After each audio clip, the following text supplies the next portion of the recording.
After the end of World War II, the world was split into two, East and West. This marked the beginning of the era called the Cold War.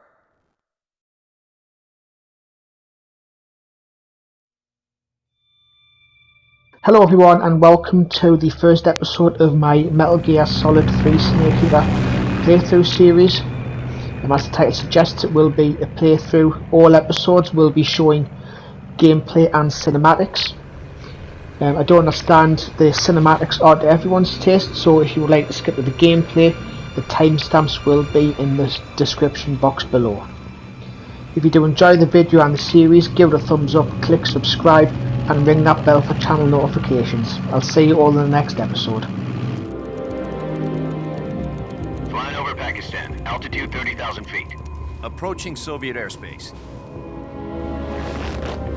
20 minutes to drop off. Commencing internal depressurization. Equipment check. Arm main parachute. All right. You ready to go? Drop zone still showing a high pressure mass. Cav okay.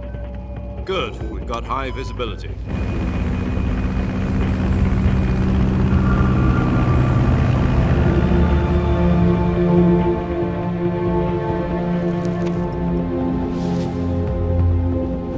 Put out that cigar. Connecting oxygen hose to interior connector. Put on your mask.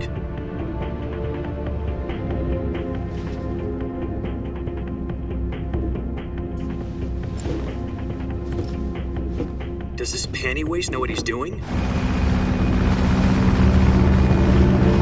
Approaching release point. 10 minutes to drop off. Hey, are you deaf? He said put out the cigar and put on your mask.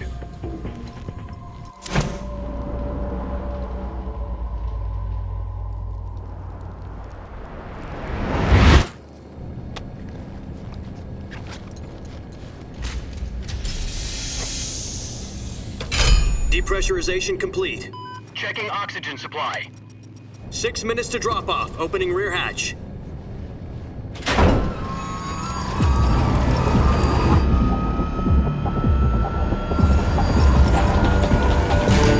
Sunrise.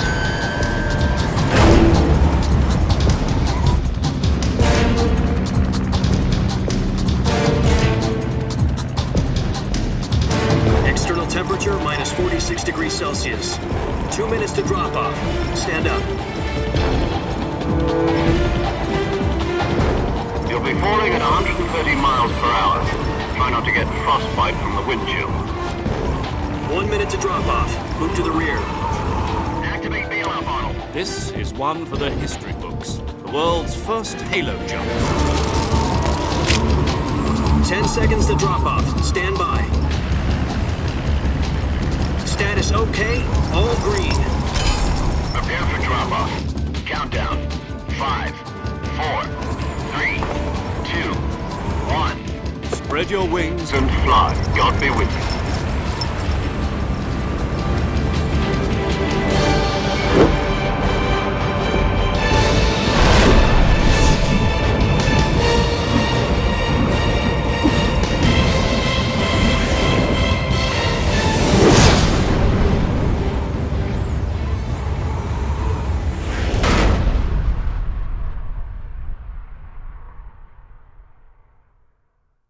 Jack, I've got some important news. The head of the CIA has finally given us the green light for the Virtuous mission. Virtual mission? No, the Virtuous mission. The future of our Fox unit depends on it. If it succeeds, we'll be officially organized into a unit. Virtuous mission? Sounds like some kind of initiation ritual. Don't get cocky. This isn't a training op. Right. So what exactly is this wonderful mission? Well, about 2 years ago, a certain Soviet scientist requested asylum in the West through one of our moles. His name is Nikolai Stepanovich Sokolov. He's head of the OKB 754 Design Bureau, one of the Soviets' top-secret weapon research facilities, and the East's foremost expert on weapons development. Sokolov? Isn't he that famous rocket scientist? The very same. On April the 12th, 1961, the Soviets achieved the first manned spaceflight in history. The Earth was blue, but there was no God. Well spoken. The rocket that carried Yuri Gagarin into orbit was the A-1, known as the Vostok rocket. Sokolov is said to be the man most responsible for the multi-engine cluster used in that rocket. After Gagarin's flight, Sokolov left rocket development to become the head of the newly established Design Bureau. From a lowly technician to head of a design bureau, that's quite a success story, so why do you want to defect? It seems he'd become afraid of his own creations. Afraid? Call it a crisis of conscience. And for that, he left his country and his family behind and went over the fence? Not exactly. One of his conditions was that his family was also to be taken safely to the west. We used a mole to get the family out first and succeeded in sneaking Sokolov over the Berlin Wall shortly afterwards. I was the one who conducted the operation. The security on the eastern side was still full of holes back then. Then what? We got Sokolov over in one piece, but the whole ordeal had left him exhausted, and we checked him into a hospital in West Berlin. It took him 2 weeks and more than 600 miles to get from the research facility in the Soviet Union to Berlin. He was in no condition to say anything coherent. And it was only a week later that we had something much bigger on our hands. The Cuban Missile Crisis.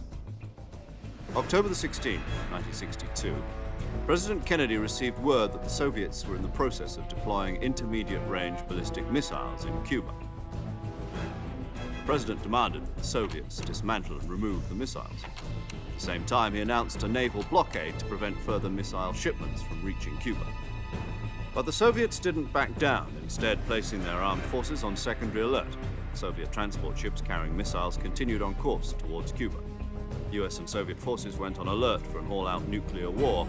Frantic negotiations were conducted through the UN's Emergency Security Council and unofficial channels to end the hair-trigger standoff. Finally, on October the 28th, the Soviet Union agreed to remove its missiles from Cuba. And so the world avoided a nuclear holocaust. But in order to get the Soviets to pull their missiles out, we had to make a deal. You mean the one where the US agreed to remove its IRBMs from Turkey? No.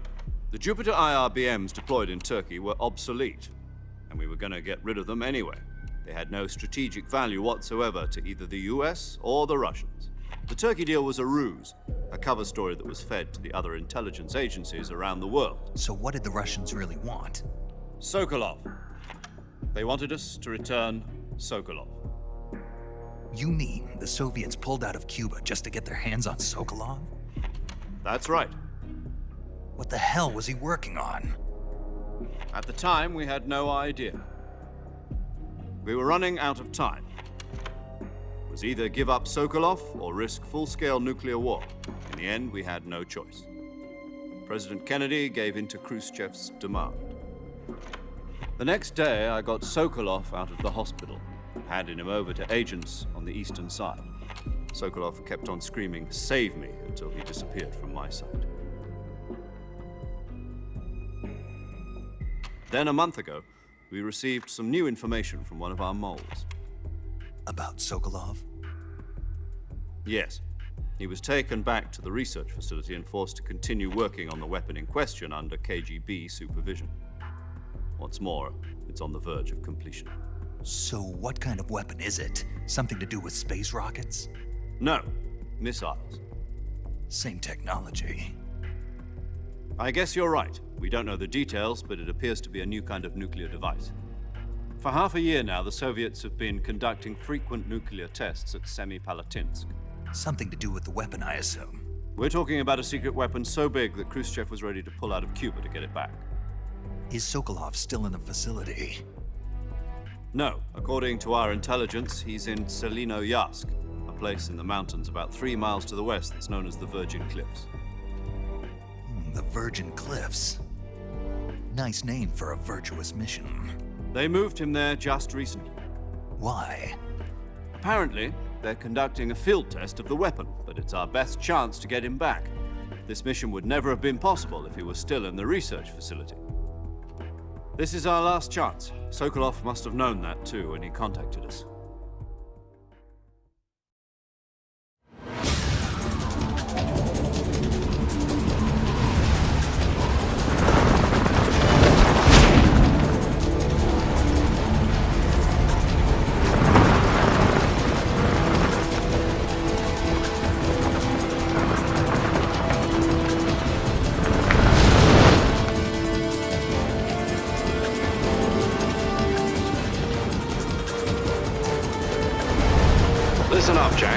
mission is to infiltrate Selino-Yask in the Soviet mountains, ensure the safety of Sokolov, and bring him back to the West.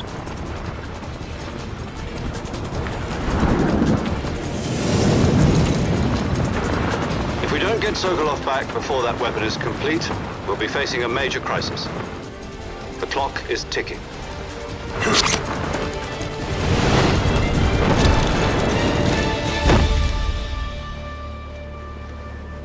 Once we've confirmed the rescue of Sokolov, stand by at the recovery point.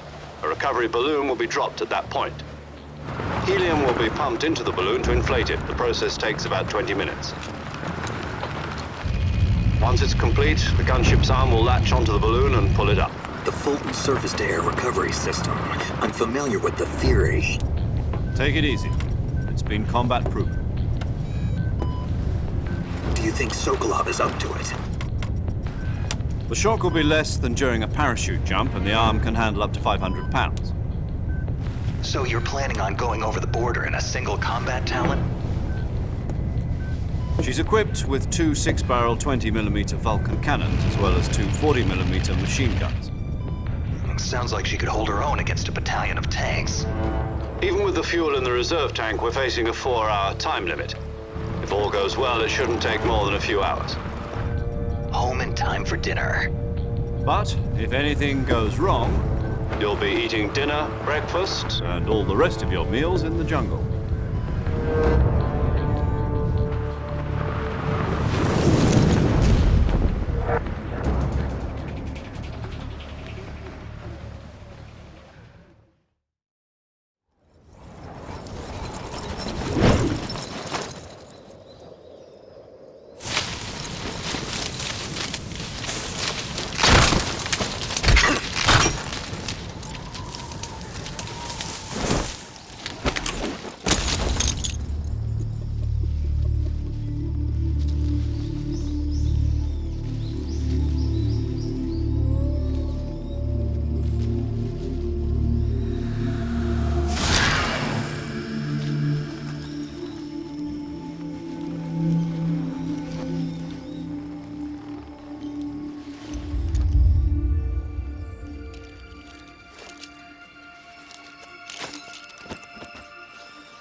Do you copy?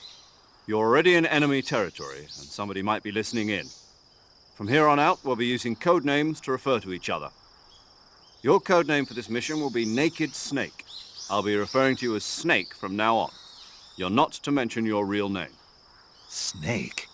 What, you don't like snakes? What do you mean? Well, you've eaten one before, haven't you? In survival training. I'm glad to hear that. I don't know if I'd ever order one in a restaurant, but... Be careful, you might not have a choice. What about you, Major? What should I call you? Let's see. I'll be Tom. Call me Major Tom. Oh, and Snake? Yeah. The crew isn't watching anymore. You can take off the disguise now. Good idea. This isn't right. Time for the snake to shed his skin.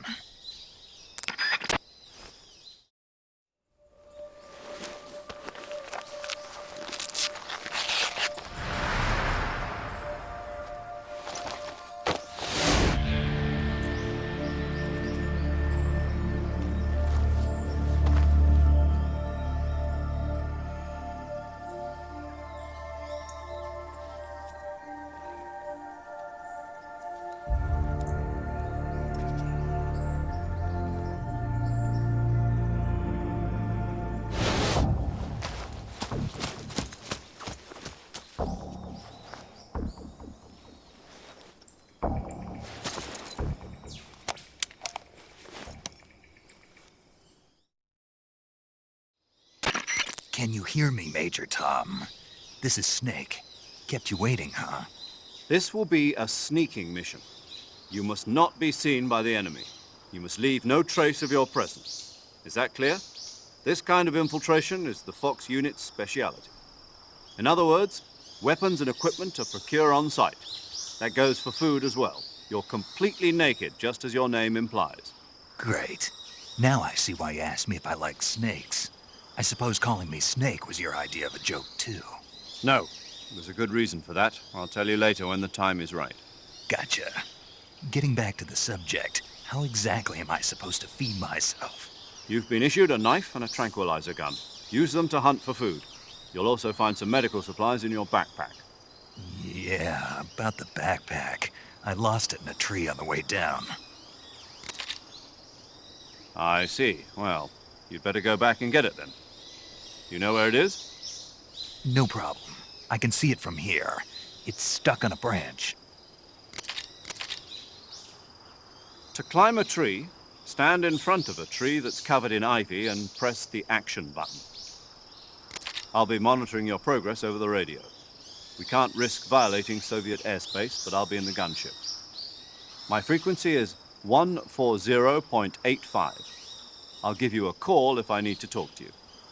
If you need to talk to me, use the send function. Okay, Snake, go get your backpack.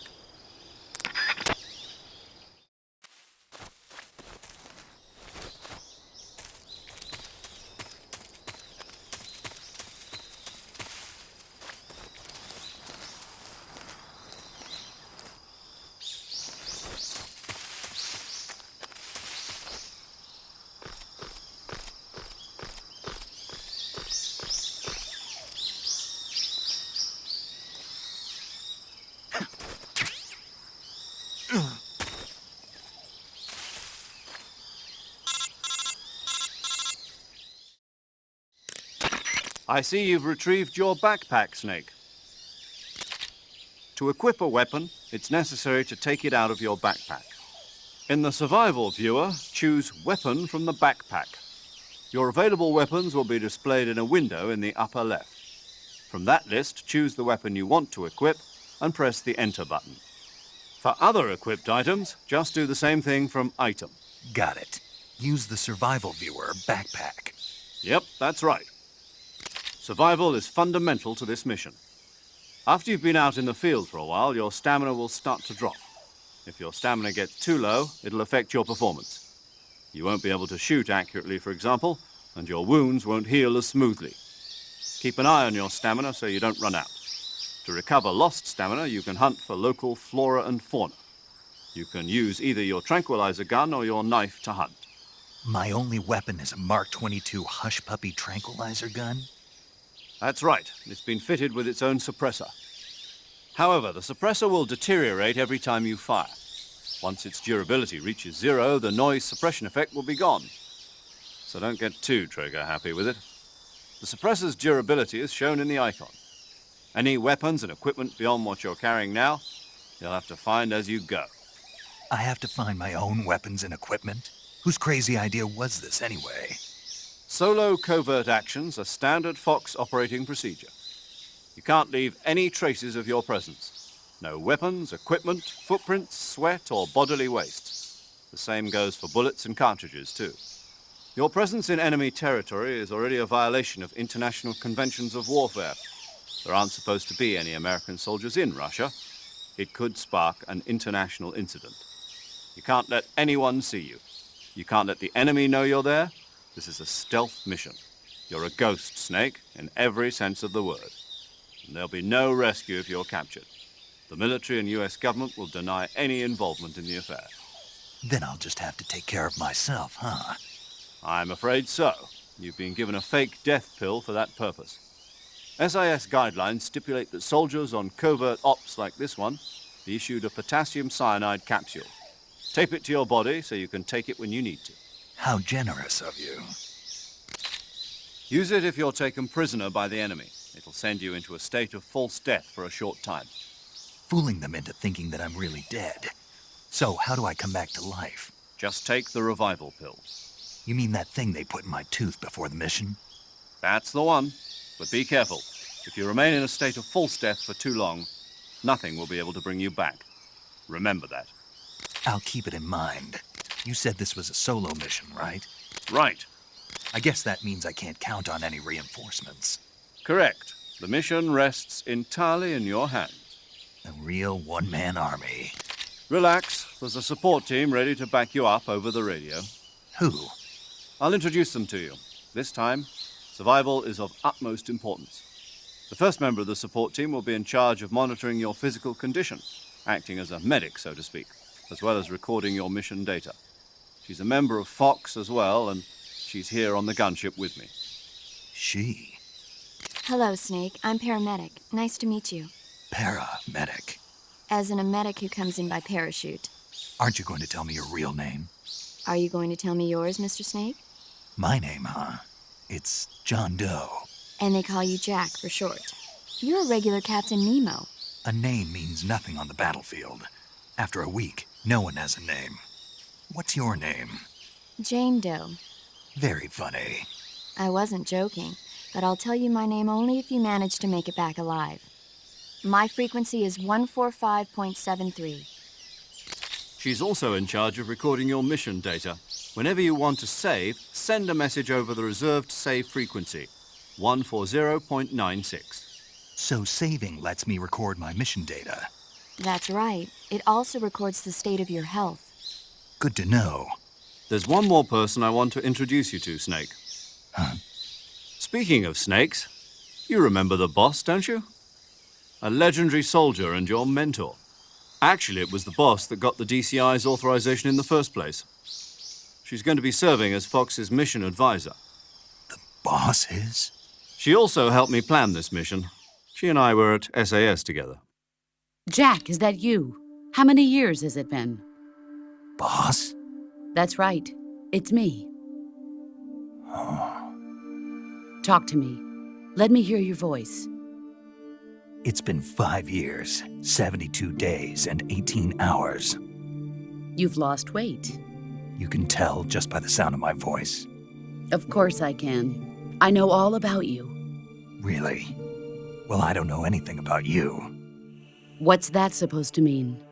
Why'd you disappear on me all of a sudden? I was on a top-secret mission. You didn't need me anymore. But there were still so many things I wanted you to teach me. No, I taught you everything you needed to know about fighting techniques. I taught you all I could. The rest you needed to learn on your own. Techniques, sure. But what about how to think like a soldier? How to think like a soldier? I can't teach you that. A soldier needs to be strong in spirit, body, and technique. And the only thing you can learn from someone else is technique. In fact, technique doesn't even matter. What's most important is spirit. Spirit and body are like two sides of a single coin. They're the same thing. I can't teach you how to think. You'll just have to figure it out for yourself. Listen to me, Jack. Just because soldiers are on the same side right now doesn't mean they always will be. Having personal feelings about your comrades is one of the worst sins you can commit. Politics determine who you face on the battlefield. And politics are a living thing. They change along with the times. Yesterday's good might be tomorrow's evil. Is that why you abandoned me? No, it had nothing to do with you. I already told you, Jack. I was on a top-secret mission. A soldier has to follow whatever orders he's given. It's not his place to question why. But you're looking for a reason to fight. You're a natural-born fighter, but you're not quite a soldier. A soldier is a political tool, nothing more. That's doubly true if he's a career soldier. Right and wrong have no place in his mission. He has no enemies and no friends. Only the mission. You follow the orders you're given. That's what being a soldier is. I do whatever I have to get the job done. I don't think about politics. That's not the same thing. Sooner or later, your conscience is going to bother you. In the end, you have to choose whether you're going to live as a soldier or just another man with a gun. There's a saying in the Orient, loyalty to the end. Do you know what it means? Being patriotic. It means devoting yourself to your country. I follow the president and the top brass. I'm ready to die for them if necessary. The president and the top brass won't be there forever. Once their terms are up, others will take their place. I follow the will of the leader, no matter who's in charge. People aren't the ones who dictate the missions. Then who does? The times. People's values change over time, and so do the leaders of a country. So there's no such thing as an enemy in absolute terms. The enemies we fight are only enemies in relative terms, constantly changing with the times. As long as we have loyalty to the end, there's no point in believing in anything, even in those we love. And that's the way a soldier's supposed to think? The only thing we can believe in with absolute certainty is the mission, Jack. All right, but do me a favor. What is it? Call me Snake. Snake. Oh, right. Your codename is Snake. It suits you well. That's right. The legendary unit that the boss put together during World War II was a snake. The Cobra unit, a group of heroes that brought the war to an end and saved the world. As long as you've got a legendary hero backing you up, you'll be fine. Isn't that right, Snake? Yeah, I can't think of anyone else I'd rather have with me. Oh, and one more thing, boss. Yes? It's good to hear your voice again. Same here. After all, who knows if either of us will make it out alive? Snake, you are always best at urban warfare and infiltrating buildings. But this is the jungle. Survival is going to be key. Those CQC techniques I taught you are sure to come in handy. CQC? Close quarters combat, huh? I've been in the Green Berets for the past few years. I'm probably pretty rusty. Not to worry. I'll be here to help you remember. After all, this is your first actual survival mission. I'll be supporting you over the radio. Where are you, boss? Next to the Major? The boss is communicating with us by radio from aboard a Permit-class submarine in the Arctic Ocean. My frequency is 141.80. Call me if you need my advice on battle techniques. Gotcha. Your mission is to retrieve Dr. Sokolov. Dr. Sokolov is being held in an abandoned factory located to the north of your current position. Avoid heavy combat and don't let anyone see you. Don't forget that this is a stealth mission. Snake, try to remember some of the basics of CQC.